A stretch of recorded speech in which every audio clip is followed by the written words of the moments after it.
The moment the lights blazed on, Denzel Washington was already standing. Calm, composed, yet visibly burning. Across from him, Pam Bondi adjusted her blazer with forced confidence, her trademark smirk flickering just beneath the studio gloss. But what she didn't realize, what the producers didn't realize, was that Denzel had come with more than commentary tonight. He had come to confront. "This isn't a campaign rally," Denzel began, voice low but slicing. "It's supposed to be truth. Not a stage for washed-up loyalties and desperate spins." Pam blinked, caught off guard. "Excuse me," she tried, brushing off his tone with a laugh meant for the cameras. Denzel stepped forward, his presence swallowing the space. "No, Pam. Excuse us. The American people. You walked into these halls wearing the robe of justice, but you sold your soul the moment power whispered your name." Gasps fluttered from the audience. The moderator fidgeted, unsure whether to step in or stay silent. But Denzel's tone left no room for interruption. "You defended a man who tried to burn the Constitution with a tweet," he continued. "You paraded yourself as a patriot while the country bled. You sold truth for loyalty. Law for applause. That's not just hypocrisy, that's betrayal." Pam raised a finger to rebut, but Denzel didn't let her breathe. "You want to lecture this country on morality?" he thundered. "Leave the stage. You forfeited your seat at this table when you chose propaganda over principle." Silence. And then, applause. Not from everyone, but enough to split the room. The energy cracked like thunder. Social feeds lit up. #Denzel was right trended within seconds. And for the first time that night, Pam Bondi didn't have a comeback. She sat back, her voice stolen by the weight of truth. And Denzel? He just turned to the crowd and said one final thing: "Justice ain't a performance. And I don't act off script." Pam Bondi didn't blink. She leaned in toward her mic, chin slightly raised, her voice steady, too steady. "You talk like you're above all this, Denzel. But you're here, in the same spotlight, playing the same political game you pretend to condemn." The audience shifted. Some gasped. Others leaned forward, suddenly unsure of what they were watching. Was it a debate, a meltdown, or something more dangerous? Denzel didn't flinch. He slowly turned his head toward Pam, pausing just long enough for the weight of silence to thicken. Then, with a calm so sharp it could cut through steel, he said, "I didn't come here to play your game. I came to expose it." The studio fell silent. Pam's smile twitched. "Expose what, exactly?" Denzel's eyes didn't leave her. "That your entire career has been a performance, crafted not around justice or truth, but around proximity to power. You didn't rise, you were placed. And you've danced ever since." The camera caught Bondi's face stiffening. "You claim to defend the Constitution," Denzel continued, voice unwavering, "but when it cried for help, you were busy getting fitted for your next Fox News segment." A murmur rippled through the audience. The host looked like he wanted to cut to commercial, but no one dared move. Pam shot back, "You think quoting monologues makes you a moral compass?" "I'm not quoting," Denzel replied, his tone suddenly razor-sharp. "I'm remembering. I've watched people like you sell out decency for screen time. You didn't lose your soul. You traded it, cheap." Pam sat back. The tension between them wasn't just verbal, it was electric, coursing through the studio like a live wire. And then Denzel added, not looking at the camera but straight into Pam's eyes. "You didn't come to lead, you came to survive. But truth doesn't care about survival, it just waits. And tonight, it's done waiting." The crowd stirred again, but no applause came. Just awe. Pam Bondi leaned back in her chair, crossing her arms as if to build a barrier between herself and Denzel's words. But no posture could shield her from the atmosphere that had shifted entirely out of her favor. Even the stage lights seemed colder now, as if the truth had dimmed her spotlight. "You done?" she asked with a smirk, trying to pull the heat away from her tightening jaw. Or is this where the Oscar speech kicks in? Denzel didn't smile. No need for theatrics. This isn't Hollywood. It's real life. And in real life, people pay the price when the powerful stay silent or sell them out. Pam scoffed. Says the man who's never held office. You lecture from the sidelines like it makes you noble. Better the sidelines than the sewer, Denzel shot back. The crowd stirred. He leaned forward slightly. You want to talk power? Fine. Let's talk about the state attorneys you ignored. The investigations you buried. The victims you never met because the donors came first. That's not leadership, Pam. That's betrayal in a suit. Pam's face twitched. She wasn't used to being spoken to like this, not on air, and certainly not by someone who wasn't afraid to burn bridges. I've defended this country's laws, she said. I've stood for order. You've stood for convenience, Denzel replied. And when justice got inconvenient, you turned your back. You didn't fight for the voiceless, you silenced them with paperwork and press conferences. Someone in the audience whispered, "Damn." Denzel wasn't finished. He pointed gently, but firmly, across the table. You don't get to wrap yourself in patriotism while people bleed behind policy. You don't get to shout about family values while turning your back on families. Pam's voice cracked just slightly. You think you know everything. No, he interrupted. I just know enough. Enough to recognize when someone's wearing righteousness like armor, because they know deep down they've got nothing left underneath. The tension was now unbearable. Even the host looked frozen, like a man caught in a lightning storm. And then Denzel said it, soft, but lethal. You're not on trial here, Pam. But your legacy is. Pam Bondi's posture shifted. For a brief second, her shoulders dropped, not in surrender, but in the quiet realization that this wasn't going to be a normal appearance. This wasn't scripted. This was a reckoning. Live. She tried to recover. You come here to humiliate me, Denzel? That's your goal tonight? To paint me as some villain? Denzel didn't raise his voice. That's what made it worse. I didn't paint anything, he said. I held up a mirror. You just don't like what's in it. A wave of audible reactions rolled across the audience. There were no sides anymore, just energy. Raw, unpredictable energy. Pam clenched her fists on the table, but kept her tone measured. You don't understand the choices we have to make in office. Sometimes, compromise is survival. Denzel leaned forward. Survival for who? Because the communities that lost their funding didn't survive. The people locked up for profit didn't survive. The voices silenced under your tenure didn't survive. But your career did. Your brand did. That landed. The camera zoomed slightly. Denzel's expression was stone. Not angry, focused. As if every word had weight, and he wasn't going to waste a single ounce of it. You don't get to wear a badge of public service while cashing in behind closed doors, he continued. Not when the same doors stayed shut to mothers begging for justice.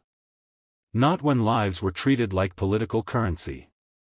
Pam tried to interject, but he didn't give her the space. You're not just a politician, he said. You're a cautionary tale. And every young woman watching you right now is learning what not to become. Gasps. A few mouths fell open. Even the stage crew in the background seemed frozen. Pam's voice cracked. You think you're some hero? No, Denzel replied calmly. I just didn't sell my soul for a seat. A long, deep silence followed.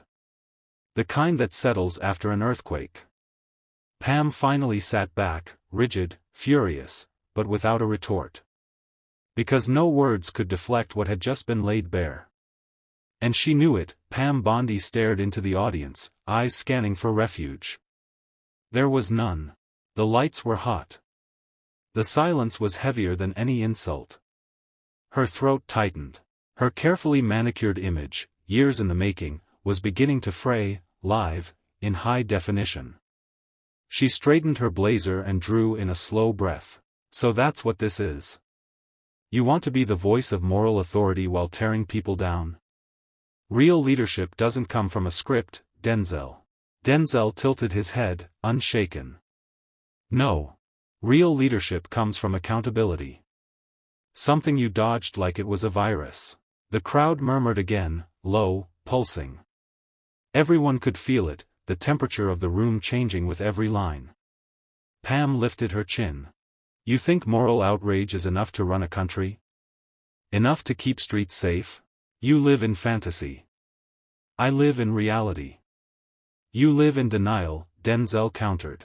A reality where power is more important than people. Where headlines matter more than healing. He turned slightly toward the audience now, not to perform, but to pull them into the truth. Let's talk about your silence when children were separated from their families. Your absence when women begged for justice against powerful men. Your defense of policies that made the rich richer and left the rest to rot. Pam tried to speak, but he pressed on. You say you care about law and order. But where were you when injustice screamed the loudest? You want to talk safety? Try growing up in a neighborhood where no one shows up when you call. Try explaining to a mother why her son never made it home, because the system you supported failed him. The camera captured every detail, Pam's twitching hands, Denzel's steady eyes, the crowd's held breath. You didn't just sell out, Denzel said, voice low now. You auctioned off empathy, piece by piece. And now you're mad someone showed up with a receipt. The room ignited with murmurs, some even clapping. Pam's expression hardened, but her eyes told the story. A mix of disbelief and humiliation. Denzel leaned back in his chair. You stood for something once, Pam. But now you just stand in the way. She didn't respond. Because in that moment, there was nothing left to say. The moderator, frozen in his seat, fumbled with his notes.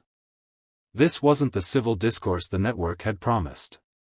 This was scorched earth. But no one looked away, not in the studio, not at home. Ratings were probably spiking by the second. And Denzel wasn't done. Pam Bondi finally spoke, her voice clipped. You're great at speeches, Denzel. Oscar-worthy, even. But when it comes to actual governance, where's your plan? Your policies? Your solutions? Denzel gave a slow nod, lips pursed. You think the people need another politician with a plan written by lobbyists? He asked. They need someone to call out the rot. You call it a show. I call it accountability. If you feel exposed, maybe that's not about my words, it's about your choices. Pam leaned forward, her tone sharper now. Oh please. Don't act like a martyr. You've made millions preaching pain. You sell struggle as a product. But where were you when it mattered? Denzel's eyes narrowed, not in anger, but clarity. Where was I? He repeated. You mean when black kids were being handcuffed for walking to school? When hospitals in poor neighborhoods were being gutted while luxury clinics popped up in gated communities? I was there. Not with a press badge. Not with a camera. Just a man listening. Showing up. He paused, then added, you wouldn't know what that looks like because you never had to. The audience fell completely silent. Denzel's voice dropped to a near whisper. You're not the villain because you're on the other side. You're the villain because you stopped caring the moment your side got power. Pam shot back, and you're the hero because you make people feel good about staying angry? No, Denzel said, rising from his seat, I'm the problem because I remind people that being angry isn't the issue. It's forgetting why you're angry in the first place. Camera lights flared. The moderator tried to intervene, all right, let's take a. But Denzel wasn't done. He stepped closer, not menacing, just commanding. You got your fame off defending the powerful. You sat in courtrooms and spun stories like fairy tales. But out here, he swept a hand to the crowd. There's no script. And no one's buying your version anymore. Pam stared at him, lips tight. No words left. And that silence? It said everything. Pam sat perfectly still, the practiced politician's mask slipping just slightly. She blinked once, twice, but said nothing. Denzel remained standing, his presence impossible to ignore. He didn't fill the room with volume, he filled it with weight. The moderator glanced toward the control room, his earpiece buzzing. Producers were torn, cut to break or let this burn. They stayed. "See, Pam," Denzel began again, voice calm but cutting, "it's not that you made bad choices.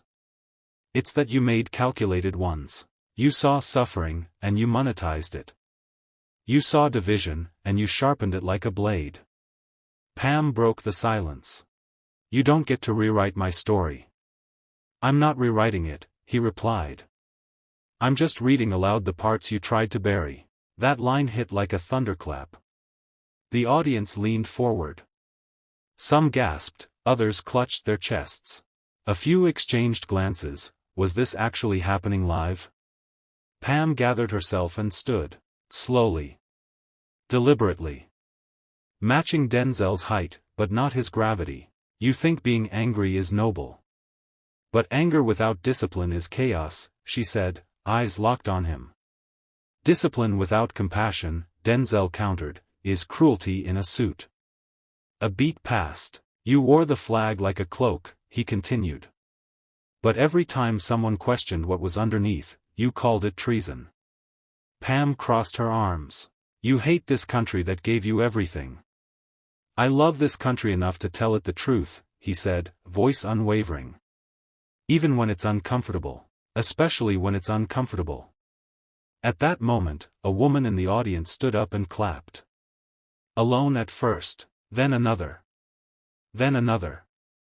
It wasn't a standing ovation. It was an uprising. A quiet one. A real one. Pam's lips curled into a defensive smirk, but the tide was turning.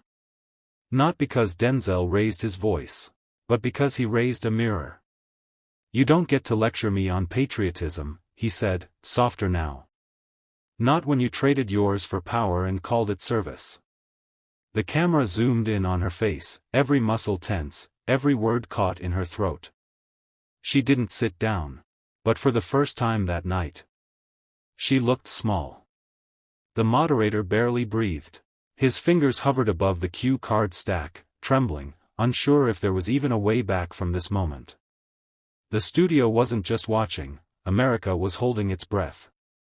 Pam Bondi took a slow step forward, her voice steady but sharp, like someone clinging to the last ledge of control. "You're not a savior, Denzel. You're a performer. And this?" She gestured around, "This is just another scene in your one-man play." Denzel didn't flinch. Instead, he walked toward the edge of the stage, turned to the audience, and pointed, not accusingly, but as if to say, "This is who I'm speaking for." "I don't need to play a role," he said. "I've lived it." The father denied a loan because of his zip code. The mother who works 2 jobs and still begs the ER to treat her child. The kid told he's a threat before he can even read. "I know them. I am them." He turned back to her. "You call that theater. I call that Tuesday." Pam's jaw tightened. "You keep pretending your anger makes you pure. But rage doesn't make you right. And silence doesn't make you wise," he snapped back. "It just makes you complicit." A murmur rolled through the audience. Denzel lowered his voice, now almost confessional. "You sat beside corrupt men in courtrooms, smiled as they walked free. Called it justice. But out here? There's no gavel loud enough to drown out the truth." Pam fired back, "And you stood by while your Hollywood friends tore this country apart. You cheer the fall of anything that doesn't worship your view." "That's where you're wrong," Denzel said, stepping closer, not in threat, but intensity. "I don't want worship. I want reckoning. For all of us." Then, he leaned in, voice ice-cold, "But especially for those who sold their spine for a seat." Pam didn't respond immediately. Instead, she turned to the camera. "You all came for a debate. You got a monologue." Denzel faced the same camera and said with piercing clarity, "No. They got a mirror. The control room switched feeds. Split screen. Two faces. One, rigid, deflecting. The other, unshaken, relentless.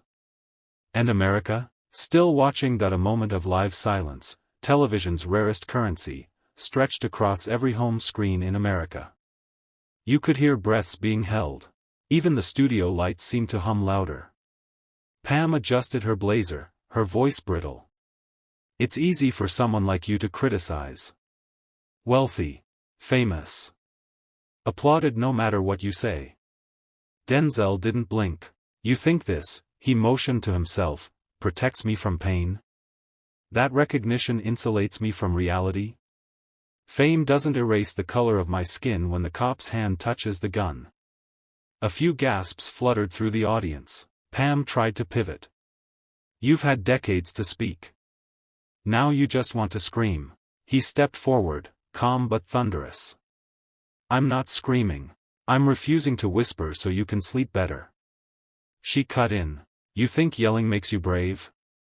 No, he said flatly. But staying silent while people suffer?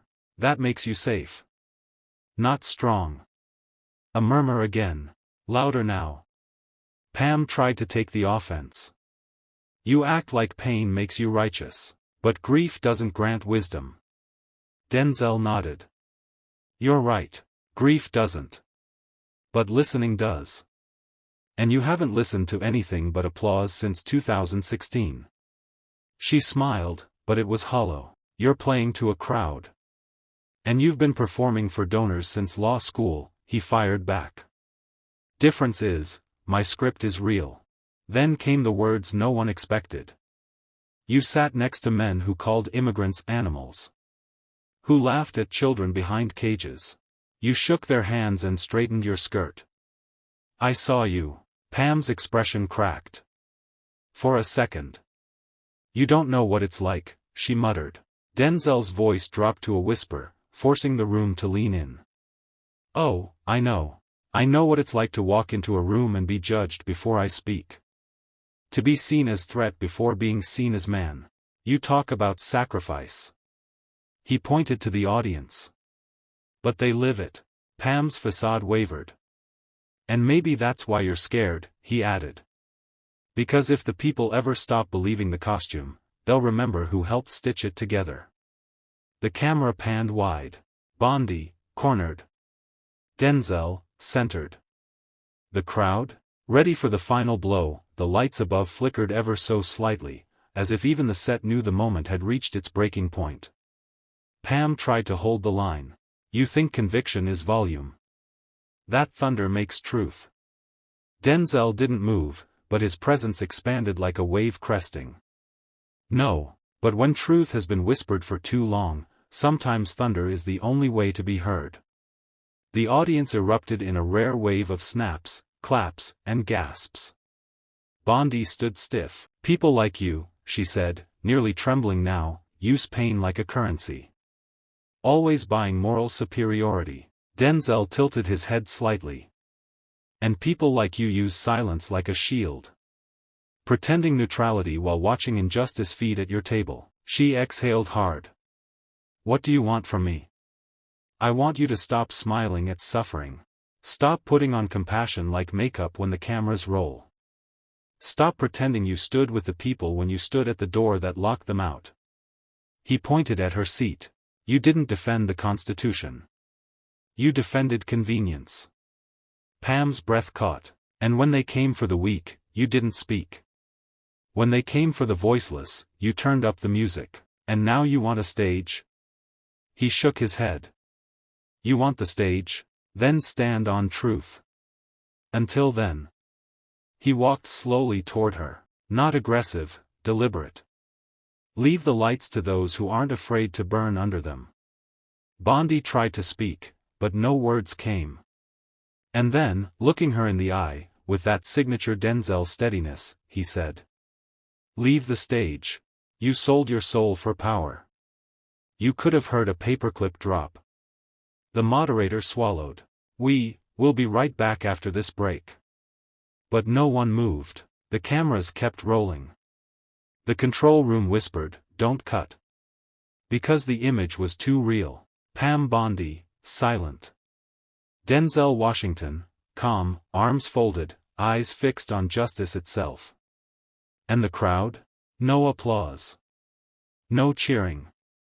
Just a silence so sharp, it felt like truth had finally spoken without needing permission. Not every mic drop comes with a shout. Sometimes, it's the silence that screams the loudest. If this shook you, good. It was supposed to. Don't just watch, think.